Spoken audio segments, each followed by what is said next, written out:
Donna ma, datemi i soldi panzarotto, ma facete un prezzo che ammenaggia io. Mo, una concè. E quando è tanto speciale la vita è pressa. Ma quando venite a me va vita consolata. Tenite buona giornata. Don Salvatore, buongiorno. Ah, buongiorno, donna Ma. No, io sono alterata con voi e non devo darvi retta. E perché, donna Ma?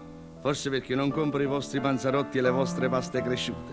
Ve l'ho detto, a me la frittura mi fa male. Non la posso mangiare, sono malato di fegato. No, non è per questo. È che da un po' di tempo il nostro Don Salvatore non ci tratta più come una volta.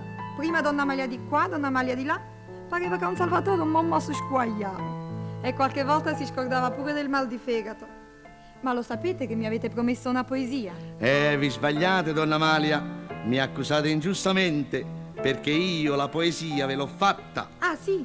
E facetemi sentire. E datemi prima una zeppola. E attenzione però, che vi fa male. Mi fa più male se so che state arrabbiate con me. Sentite, donna Malia Speranzella, quando frie pasta cresciute me nell'oro in tatiella, donna Malia Speranzella. Che bellezza che non ha, sono criccatielle a puntutielle, che la bocca è bambaniella, e che l'occhio, e che la faccia mi sa tutte le forracce. Per sta femmina cianciosa io farei qualunque cosa. Piscetella a diventasse, rindociore mi avutasse, ma farrasse sta manella, ma me nasce in tatiella, donna Malia Speranzella.